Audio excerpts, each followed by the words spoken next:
শরীয়তপুর এক আসনে চলছে বিএনপির নির্বাচনী প্রচারণা। এ নিয়ে বিস্তারিত জানাতে যুক্ত হচ্ছেন সহকর্মী সাইফুল ইসলাম আকাশ। আকাশ, প্রার্থীরা কি কি আশ্বাস দিচ্ছেন বিস্তারিত জানাবেন।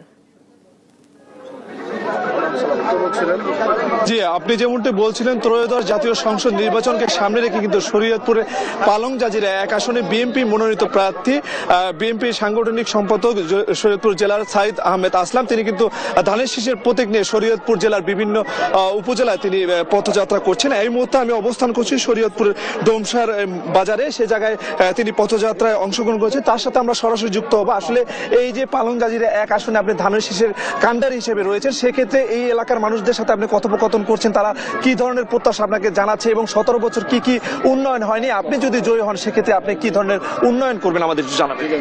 সবচেয়ে বড় কথা, আপনারা জানেন যে আজকে এই শরীয়তপুর এলাকার দেখলেন যে আমাদের যে তারেক রহমানের যে আজকে নেতৃত্ব, সেই নেতৃত্বের বিকাশ আজকে এখানে প্রমাণ হয়েছে যে আমরা জনসমুদ্রে এখানে একটা পরিবেশ হয়েছে, আপনারা সেটা লাইভ দেখেছেন।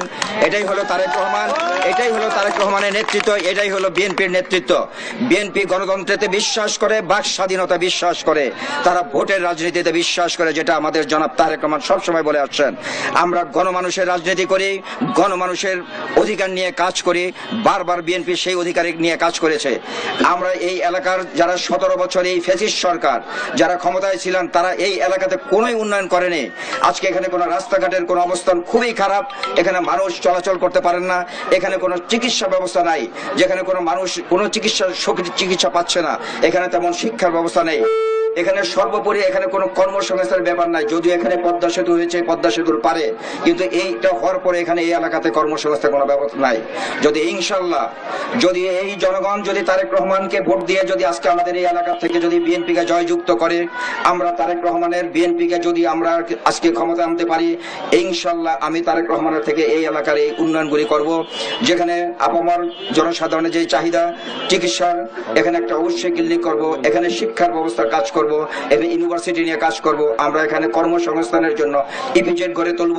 আমরা এখানে আমরা রাস্তাঘাটের যে সমস্যাগুলি আছে, সেই রাস্তাঘাট সবচেয়ে বড় করে আমাদের এই জাজিরার এই এলাকার বিশেষ করে নদী ভাঙ্গন, আমরা এখানে সেই নদী ভাঙ্গনের নদী শাসনে নিয়ে আমরা কাজ করব ইনশাল্লাহ। এবং আমরা এখানে সবাই জবযুক্ত করে আমরা তারেক রহমানের হাতকে শক্তিশালী করব, বিএনপিকে শক্তিশালী করব, খালেদা জিয়ার হাতকে শক্তিশালী করব ইনশাল্লাহ।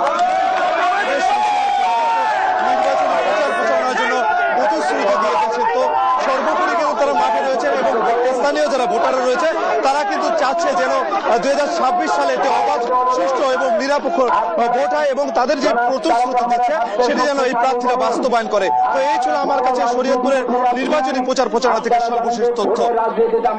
ধন্যবাদ আকাশ। শরীয়তপুর এক আসনে বিএনপি নির্বাচনী প্রচারণা থেকে যুক্ত ছিলেন আমাদের সহকর্মী।